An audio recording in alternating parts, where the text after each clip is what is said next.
Pandian store சீரியலோட அப்கமிங்கில் என்ன நடக்க போகுது அப்படிங்கிறத பார்க்கலாம். ஸோ இந்த சீரியலில் பெருசாக என்ன நடக்க போகுது, இந்த தங்கமயிலோட ராஜ்யம் தான் நடக்குது. ஸோ அதை தான் எப்படியாச்சும் தடுத்து நிப்பாட்டணும் அப்படின்னு சொல்லிட்டு இங்கே நம்ம ராஜி, மீனா, அதுக்கப்புறம் கோமதி 3 பேரும் சேர்ந்து பிளான் பண்ணுறாங்க.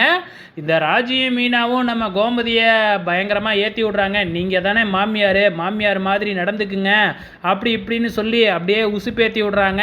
இப்போ தங்கமயிலும் வழக்கம் போல் வந்து பார்த்திங்கன்னா சரவணனுக்கும் பாண்டியன் மாமாவுக்கும் சாப்பாடு எடுத்துக்கிட்டு போகிறேன் அப்படின்னு சொல்லிட்டு கிளம்புறாங்க. நேராக போகிற நம்ம கோமதி இருந்துக்கிட்டு, நீ சரவணனுக்கு மட்டும் சாப்பாடு எடுத்துக்கிட்டு போ, மாமாவுக்கெல்லாம் எடுத்துக்கிட்டு போக வேணாம் அப்படின்னு சொல்லி பார்க்குறாங்க. ஆனால் தங்கமயில் சிம்பிளாக ஒரு ஃபோனு பாண்டியனுக்கு ஃபோன் பண்ணி, இந்த மாதிரி உங்களுக்கு சாப்பாடு எடுத்துகிட்டு வரட்டுமா வேணாமா அப்படின்னு சொல்லி கேட்குறாங்க.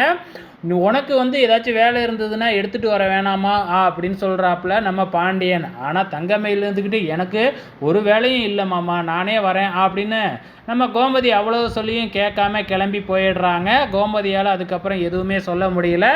ஸோ கடந்த வாரம் ஃபுல்லாகவே இது தான் பார்த்தோம். இந்த வாரமும் இதே தான் கண்டினியூ ஆகுது. ஸோ தங்கமயில் எப்போ ஒரு ஃப்ராடு அப்படிங்கிறது தெரிய வருதோ அப்போ தான் வந்து பார்த்திங்கன்னா வேறு ஏதாச்சும் நடக்கிறதுக்கு வாய்ப்புகள் இருக்குது. பொறுத்திருந்து தான் பார்க்கணும்.